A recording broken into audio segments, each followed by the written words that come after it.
কি হলো, আল্লাহ ননদকে একটু আল্লাহ সুস্থতা দান করে আল্লাহ। আমার প্রিয় বন্ধুরা, বিগত কয়েকদিন ধরে এত অসুস্থ আমার ননদ, মৌসুমী প্রধান একমাত্র ননদ আমার, অনেক অসুস্থ।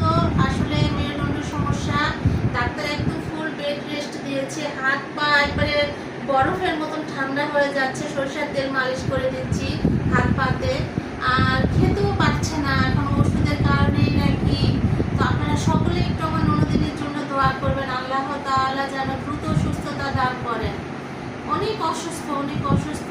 এখন বাকি আল্লাহ ভরসা, রাখে আল্লাহ মারে গে, আমরা তো এটাই মানি, এটাই বিশ্বাস করি। একমাত্র আল্লাহ তাআলা যা করবে ভালোর জন্যই করবেন। তো আপনারা সকলে দোয়া করবেন আমার ননদিনীর জন্য। আর এখন তারপরও সংসারের কাজ যে যখন আসতেছে, ননদ তো বেড রেস্ট, তো একটা সংসারের কাজও তো কম না, কই কোনো কিছুই করতে পারতেছে না, এতটাই পরিস্থিতি খারাপ।